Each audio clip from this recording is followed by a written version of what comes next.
Hello, I am Quinny, welcome to the channel. In this video today we have got the ultimate beginner's guide for MFL, Meta Football League, which is the football management game that has really captured the imagination of football fans all over the world. Football management, football games, is a huge part, I think, of so many football fans' experience as a football fan all around the world, where you can really get into the deep end, engross yourself in running a team, deciding the transfers, picking the tactics, and leading a team to glory. But beyond new game engines and making the scouting network more in depth and training and coaching and whatever, the game has never really had, or the genre has never really had any real breakthrough, any real developments until now. MFL has got some special unique play modes in this game that really take this genre of game to the next level, where you really do own your club, you're really in control of the players, and not just from taking a team from the basement all the way to the top of the footballing pyramid. There's so many more ways to win and gain success from this game. The number one thing I always like to tell people right off the bat is this is an open network game where everyone that you play against is managed by another person, by another player. So you're never having to master against playing a computer or the AI or anything like that. It sincerely does really test your wits when it comes to the football management kind of landscape. And to be straight with you as well, the way MFL are positioning themselves in the path that they're going down, they're only really at the beginning of their journey. There is so much more potential for this game to grow and improve and break new ground in this, genre of gaming, as I keep saying. This beginner's guide will be particularly focused on how much this game costs to play, how you actually do play the game, as well as the beginner FAQs that I get from, football fans all over the world that see this game and have a bit of an interest in it. At any point in the video, if you do laugh, you learn, you like something or whatever, please do like and subscribe to the channel, of course, for more content like this. If you are brand new to MFL and you haven't actually opened up your account yet, there's a link in the description of this video and in the pinned comment that will get you the best beginner bonuses available to open up your club and start the game and get going. By clicking on that link, you do directly support me and all the content here at the channel, and I'm sincerely thankful and grateful to everyone that does so. If you do get stuck or if you've got any questions, leave a comment down below and I'll come and sort you out. If you are yet to open up your account and create your club, etc., there's a video, a link in the description in this video is me opening up the account and unboxing everything and getting to grips with, getting the club in and all the stuff that we'll talk about in the beginners video. So if you're at the very start, that video might help you out a little bit more, as well as another video I'll have linked in the description in this video. Both of these will be linked at the end of this one as well, of course, where it's my top 5 beginner mistakes to avoid, those sneaky hints and tips to make sure you get a bit of a head start into the game as well when you do get your account and your club up and running. But yeah, let's just get stuck straight into this one. The number one thing everyone wants to know when they come across this game is really how much do you need to spend to get up and running, to get playing. Now, the game itself doesn't actually cost anything. You can create an account, you can get on platform, no problem at all. You don't need to buy downloads and discs and all that caper. But to actually play the game, you need to have one of two things. One of them is your club. Now, the club can be, you can buy a club directly from MFL. Every new user has 2 of them reserved, so you can buy up to 2 clubs from the store itself directly from MFL for just under $80, $79.99. Now, all currencies are available. This is a global network game where you'll be playing against people not just in your own country, but all across the world. New users also have exclusive access to starter packs. It contains 2 players, and depending on what the beginner bonus that you activate upon sign up is, this will be the initial kind of base camp that you'll have set up for your gameplay. And I always recommend, and again you'll see it in the beginner mistakes videos, to make sure you activate everything that you can get as a new user that is reserved for you as well. I was going to say free there, of course you need to pay for these. So with the pack for the club being $80, the 2 starter packs being $10 each, to get up and running, I would sincerely say you'd be looking at minimum $100. Now, you may be looking at this and thinking, Quinny, if you did that, you would only have 4 players. You need 11 to have a team. You obviously have to have a bench, and the way this game works as well, you do need to rotate. And you're right, you don't need to buy these packs that are £10 each that will get players that you own. We'll talk about why that's advantageous in a minute, because you can just go into the actual marketplace here and you can bring in players at no monetary cost to yourself on loan for the season. And the only kind of economic transaction that's going to be happening here is for any players that you do loan in, they'll be coming in with strict contract terms for revenue share. So whatever you finish in your league and your cup and all the rest of it, your club will get a big batch of in-game prize money, and you can decide to to pay some of that out to some of the other agents that are in the game that have loaned you the players to build your squad with and get up and running. So in probably the most traditional sense of starting to play the game, the minimum you would need to get started is $80. You could build your whole squad from loan transfers. There's no restriction around that at all, of course. But just with the value for money the starter packs offer, I always do think that's a good idea to get them into the squad as well, because they'll be players that you own. You don't need to share the revenue that you have from those players with, anyone else, because you own them. But the less conventional way to start this game would be just to buy the 2 starter packs that you get from reserved for yourself for starting up, because you can have a club and you can play in the tournaments and all the rest of it. But like we've just kind of touched on there, something we'll talk about in a bit more detail in a moment, is if you own a player, you're also their agent, so you can loan them out to other clubs and they'll pay you a percentage of revenue share depending on how well they do in their league and competition. And if you wanted to really start this game on a budget and really grind out from zero, you could probably just do it with $20 and buy your 2 starter packs, get your 4 players, and then just try and loan them out. Now, MFL seasons run for 6 weeks. It's not like the full football calendar as such. So it will be a bit of a slog, a real grind to just start with 4 players, loan them out, get some in-game currency, and kind of rinse and repeat and compound and build from there. You could do it, but it would take a fair crack of time. Now, you don't need to buy your club from MFL itself. If you buy your club directly from MFL, you'll start at the bottom of the footballing pyramid. If you have a bit of a bigger budget, a bit of a bigger appetite, you're a more competitive player, you can go into the secondary market and buy an already established club. When you buy a club from MFL from the actual store, it will randomly generate the country and the city where it's based, whereas if you go into the secondary market and buy one that's been licensed already, you know where it's located if that's important to you. Every club, even if you were to buy any of these ones that have already been licensed, can be completely rebranded. You can change the logo, you can change the name, you can change the stadium name, you can do all of that stuff that you want to. So if you have a bit of a bigger budget, a bigger appetite, etc., you don't need to start in the basement with everyone else. You can kind of accelerate yourself and maybe jump ahead of the pack, as it were. And like you can see here, this is a really fun game to play, and in so many ways it's absolutely pure football love, passion, art. I don't know how to categorize it as, because there's a wee bit of like Nottingham Forest Academy or whatever, but all these unique identities and clubs and whatever, it just makes the game so much more interesting, because you know that these aren't just this isn't like playing Pro Evo and all the clubs are fake and random and all the rest of it. These are actually ran by someone else. On that note, of course, all the players are not based on real people either. And for me, being a Football Manager kid, where I've literally played every football management game growing up until I was like 18 to 20 or something like that, part of the fun I had, or the most fun I had on Football Manager type games, is when you're like 8 seasons in, 10 seasons in, and the whole game was regens, and the playing field really leveled out, and you could really get into the weeds and really make some crazy things happen. Take a really small club all the way to the top and all that kind of stuff. And this is really how I look at all the players in this game, is that they are essentially just regens. But like you can see from the store, it's not as if there is an infinite supply of players. MFL do a great job of controlling the overall pool, the overall metaverse, the universe that all these football clubs, all these football players live in, to keep it commensurate with the amount of clubs, leagues and competitions that have going on, to make sure that it is as realistic as possible hierarchy of good players, marketplace as well, availability for potential or journeyman types, or whatever else might go on. You can actually just go out and buy players as well. Now, when I started the game, I wanted to buy a few players. I wanted to scout. I wanted to go into the marketplace and set what attributes were missing from the players I'd packed already, and maybe a few of the ones that I could get in on free contract. And then I was looking at that point for the best bang for buck that I could get on any individual player. Maybe they had some statistics that I really liked, that maybe, if we just put the overall here to minimum 75 so we can see some of the better players. But if I'm looking at a guy and I see that he's got like one statistic that really stands above the rest, that is really valuable to me, this guy's actually got a lot of really good statistics, fair play to him.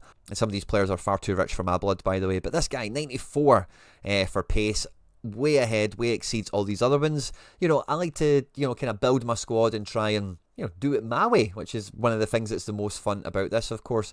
So although you only need the $80 to get the club, or maybe the $20 to buy the 2 player packs, I am very much of the mind that to start this game, to have fun and to really get up to your elbows in it as quick as possible and have fun, which means you're competitive in the league that you're going to be in. This is like the highest quality of player that you're probably looking at, and as you can see, some of them are really cheap, really affordable, as little as £2 or £3, and some of them are maybe 20, 30, 40, 50 quid, depending on like their age, their attributes, etc, etc. So I personally gave myself a budget of $150 to start this game because I wanted to have a complete squad, I wanted to have a bench, I didn't want to give away all the prize money that I was going to win potentially. I wanted to keep some of it in the club so that I could compound and win and grow and run with the club from there. So it's a little bit of a difficult question to answer. It really depends on your own kind of mindset. I kind of thought of the $150 as like 2 seasons of Football Manager almost. I know it doesn't quite add up perfectly. Depends on your native currency. Maybe it does. I don't know. But I just felt that was a good amount for me to get up and running, to get started. And I think with all the beginners I've came in contact with,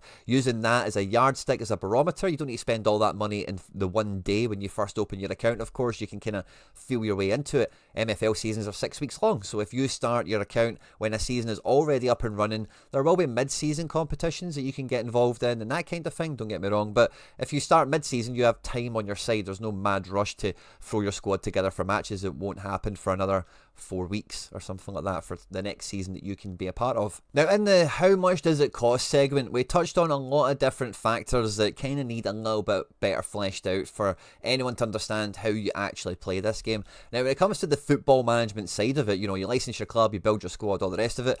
This is the tournament pyramid structure that we currently have at the moment. The top division is Diamond. There is only 12 clubs up there at the moment, and as you can see then it fans out all the way down to the current bottom division, which is called Spark. And then this, on the competitions tab on the actual platform itself, you can see how much MFL is paid out across the pyramid here. Now, 800 MFL is the equivalent to $1, and that's based on the packs and such that can be bought from the store. You can also spend money on some of the packs when they do come out, but there is some packs that you can only spend the in-game currency on, and of course if you're winning in-game currency, it's better than spending that than your actual money if you're doing well at the game and you're progressing, etc. Each of these leagues have a minimum requirement on the amount of players you have in your squad and the ratings that they have as well, and this is to keep it commensurate and competitive so that there's no like dead teams that are too high up the pyramid that don't do well, aren't competitive, get slaughtered all the time, and equally to make sure that there's not too many like players that are like way above the level, too far down the pyramid. Now there is the ability to get better players and help them like climb you up, but you're not going to have a team that is like diamond level right down at Spark. It just wouldn't happen. And when it comes to the actual management, the actual tactics of this game, it's very reminiscent of an old school football manager or a champ manager, depends on your age, but it has a lot of those kind of modern upgrades, those kind of modern tweaks of being able to go down the schedule and pre-plan your tactics and any of your rotations ahead of time as well. These games, you can't actually interfere with them at kickoff. There's no like halftime team talks or substitutions or anything like that at the moment, at point of recording. And if you're not going to be at your computer like for the next couple of days, maybe you're traveling or whatever, you have the ability to jump ahead of time and preset tactics and preset formations, rotations like I mentioned, to make sure that you can fulfill all your fixtures and remain within tactics, remain within strategy.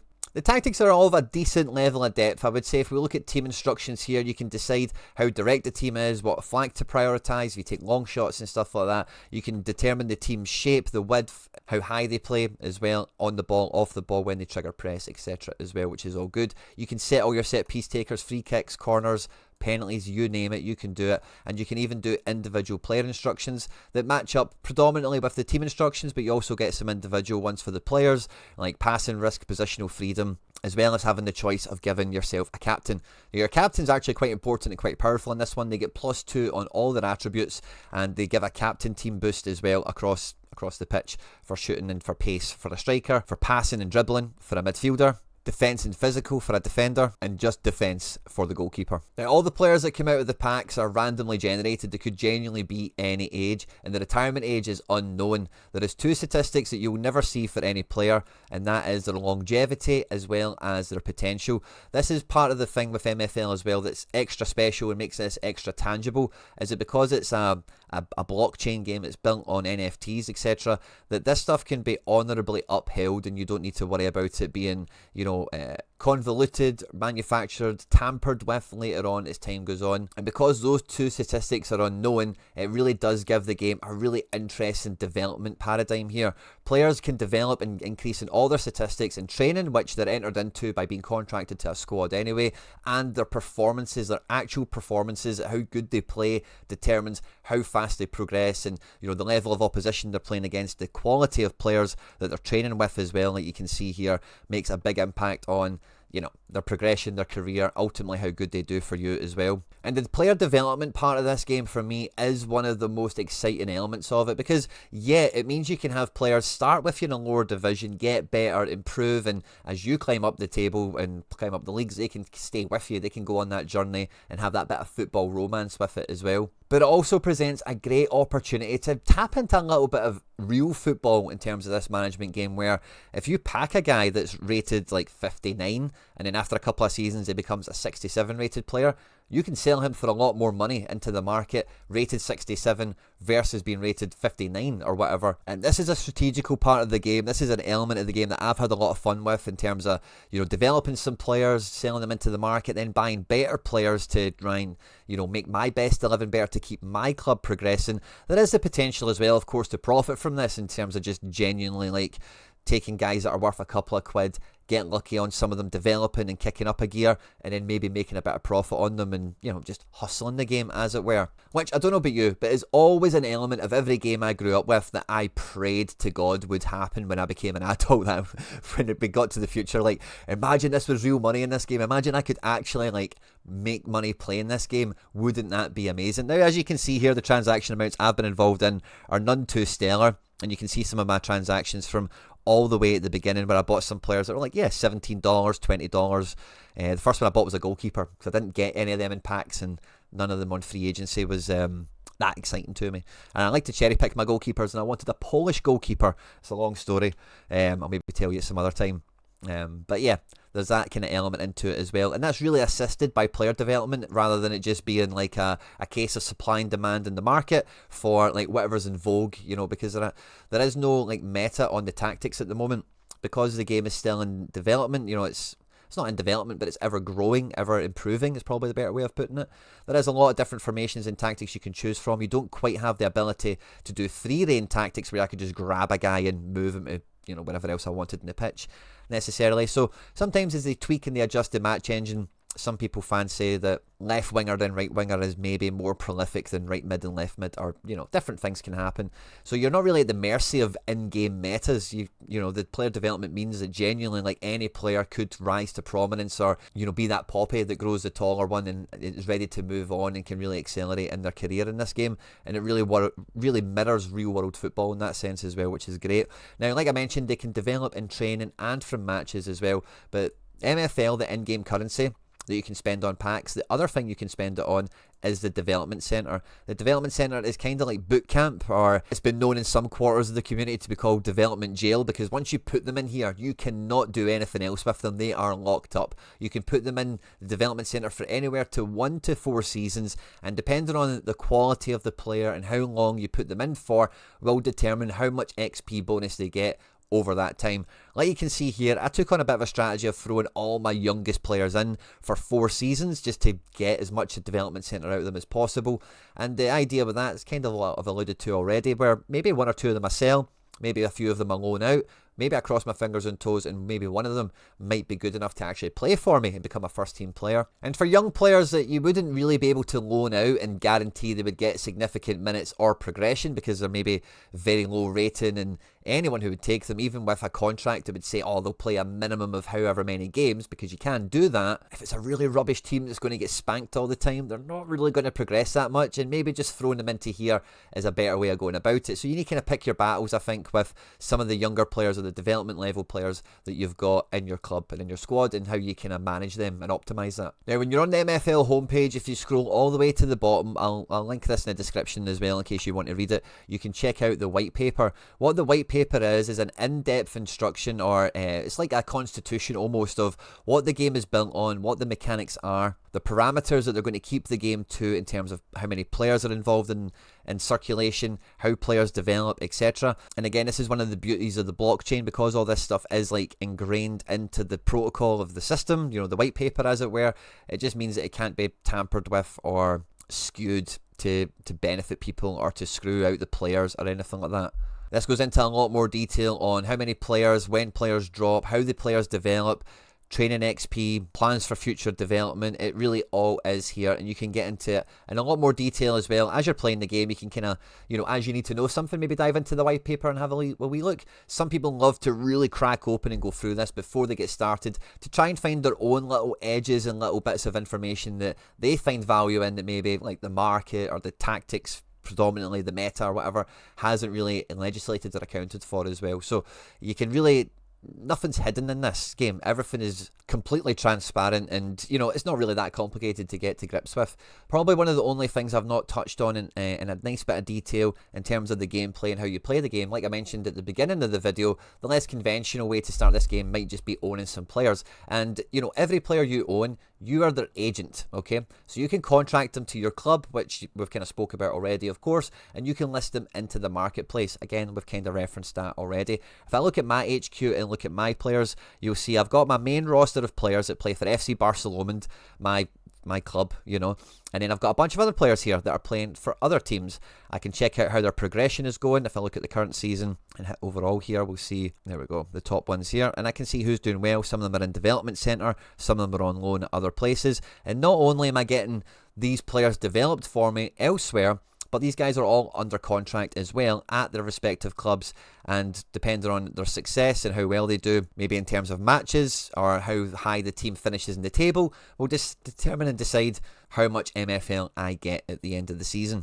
And really, you could just play as an agent in this game for all intents and purposes. You could just buy players, loan them out, farm MFL, open packs, sell players, trade them around. You could do that whole shebang as well. But it also gives you a nice, interesting potential here for, like, I've got one or two players that are like way better than everyone else, and I've often had this difficult decision of, do I loan them out to a team much higher up the food chain than me?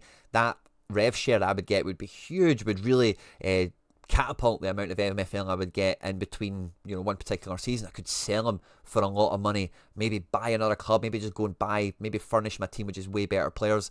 And this is like a really interesting decision and problem that we've all had in football management games before, but it's just extra meaningful and maybe pays off a little bit better, it feels like, when there's like real money involved, you know, and there's real competition involved, where developing these players is like me deciding my tactics, going out there and getting the win. And it's not just like, oh, there's a broken formation in the game, and if you set and repeat guys with X amount of stats in whatever positions, the game will just run for you. It's not like that at all, like I keep mentioning, because you're always playing against someone else. And this game, like I mentioned earlier as well, is only really at the beginning of where it is, and I think the agency element of this game is really a big part of where this game has so much new ground to break as well. Speaking to the founders of the company and everyone that's involved over actually at MFL HQ, one of their kind of pipe dreams of something they would like to develop in the game is the ability to hire other people. Like, imagine you could hire me to do your tactics, you could hire your best pal to do your contracts or whatever, you give us some rev share and we manage a club together in some way.